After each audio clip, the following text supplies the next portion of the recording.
some of this will cross over. We all know that Whitney is a great guy. He's a devoted father, husband, great, participant and servant in the church. He honors his callings. He does all the great things. So that's without question, right? So we can all give Whitney a great hand for all the great things. Let's get to the dirt. All this lemon is just... See, I've known Whitney a lot longer than you guys have known Whitney. Right? So I've had the opportunity to see Whitney in a variety of settings, not just at church. Seeing him growing up in his home, being younger than him, and all these things. So I've got a few things I want to say about him. How many of you like David Letterman? Anyone like David Letterman here? David Letterman, fan of David Letterman, right? He retired this year, and one of the things that David Letterman did every night on his shows, he had like over 6,000 shows, he would do a top 10 list.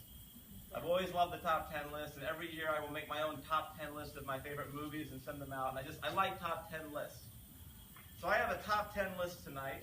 This is the top 10 most embarrassing facts that you don't know about Whitney. The top 10 most embarrassing facts that you don't know about Whitney. Oh boy. Some of these may be true, they may be partially true, they may even be true, but they're about Whitney. But they made the list. They made the list. And if you know Whitney in depth, hopefully you'll get some of these.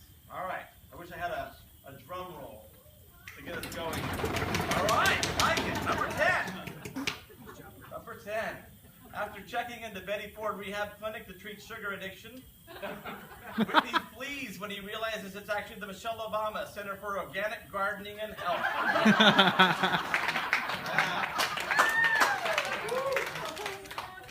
That was true. Number 9 is laughed at by classmates on the first day of law school when he innocently asked Professor if the J. Reuben Clark is a specialty sandwich at Subway. Right. That was embarrassing. Number 8's a little in on the family jokes. It may not be quite gotten, but he had this experience with his sister that was traumatizing for him when he was young. And they had a nickname for him called Soggy Shovels because it had terrorized the poor guy. So to make up for that, number 8, in a moment of creative self-deprecation, he films lighthearted Soggy Shovels weight loss video. Sister Leslie secretly uploads video to YouTube, and Whitney is mortified when random strangers keep asking him if he's the Soggy Shovels guy from the internet. That's me. All right. Number 7. When realizing that owning 3 properties is too expensive, he fails to convince the Midway, Utah City Council that a deluxe family tent on his lot won't hurt local property values. They were very unreasonable. Very unreasonable. He feels doubly embarrassed when the request to park a 1972 Winnebago on the lot is also denied. All right. Number 6. After substituting in ward nursery, Whitney goes on crisis binge diet. After kids tell parents they spent the 2 hours climbing up Mount Whitney. Number 5. After a week-long vacation in Hawaii, embarrasses family by refusing to board airplane until he discovers the identity of the real Robin Masters. I know that already. That's a Magnum PI joke. He loves Magnum PI, and that's a big thing on that show. Number 4. Realized to keep a wife as attractive and intelligent as Anne, he would need to change his wardrobe of sloppy-fitting jeans and loose-fitting shirts. Wait! He never did change his wardrobe of sloppy-fitting jeans and loose-fitting shirts.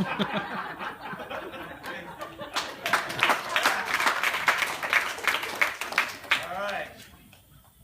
Number 3. During Tokyo earthquake, instead of hiding under table, finds himself running through the streets of Tokyo screaming, "It's Godzilla! We're all gonna die!" That also is true. He was actually there. Number 2. Becomes Pop-Tart sponsor when company learns of intense loyalty to product following family vacation to Disneyland. Loses sponsorship when company discovers that denying family food all day and throwing up in Pop-Tart box doesn't test well with focus groups. That's an interesting story. Ask Whitney about the Pop-Tarts in Disneyland. It's a good story. That is an interesting story. We need a drum roll for the number one. And the number one most embarrassing fact you don't know about Whitney: San Diego City Council approves permit for backyard swimming pool, but denies permit for backyard rammy-umptum.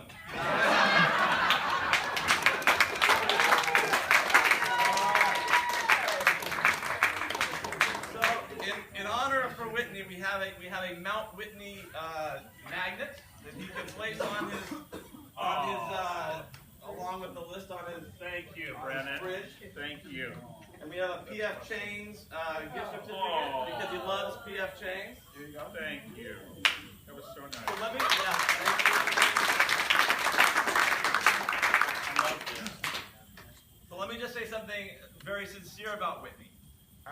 Being his younger brother, there are a lot of benefits to that. One is that he was a phenomenal example to me of a couple different things. And these are the things as I can boil them down.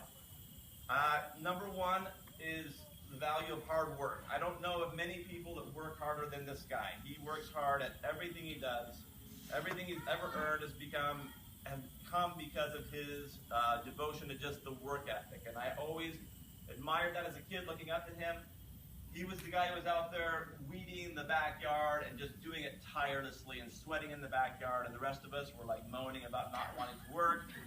And when my son looks at Uncle Whitney, he's like, Uncle Whitney, he's great, he's an attorney, I want to be an attorney. And I'm like, you know what, there are attorneys, not all attorneys are successful. Uncle Whitney's successful for one reason. Well, he's really smart, but he works really hard. So that's one value. Another is kindness. He's just a kind-hearted person. I think everyone in this backyard knows that Whitney's just a kind person. He'll give you the shirt off of his back. That's the other thing, is he's generous. He's very loyal, and he's generous, and he's kind. And as a kid, the connection that I had the most with Whitney was when I started my freshman year of college at BYU. He was in his law school years. I'm not sure which law school year it was. If it was your third or second. Yeah. And when I got to college, I had little skills in being anywhere near a good student. I just had kind of squandered my years of, I just got by on doing nothing. And so when I got to college, I realized that I actually had to do something. And I could not write for the life of me. And Whitney took me under his wing, and he showed me how to write, and he taught me how to work, and he gave me notes, and he taught me how to be a good student. And that first year of college, I was able to succeed at a really high level, basically because this guy took me under his wing, and it set the tone for my rest of my college career. I ended up becoming a college professor, never left college, I liked it so much. And so, I attribute so much of my success to Whitney's mentoring and love and kindness. I just want to let him know how much I love him as his brother, and just so happy to be his brother. So,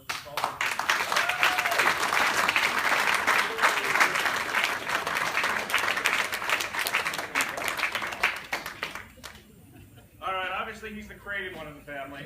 He's got all the brains and the good looks, but we try to keep up with him. So thank you again for coming. Please eat. There's a lot of food still left. Please eat and enjoy, and glad you could come. Really appreciate your friendship. Thank you. Yep.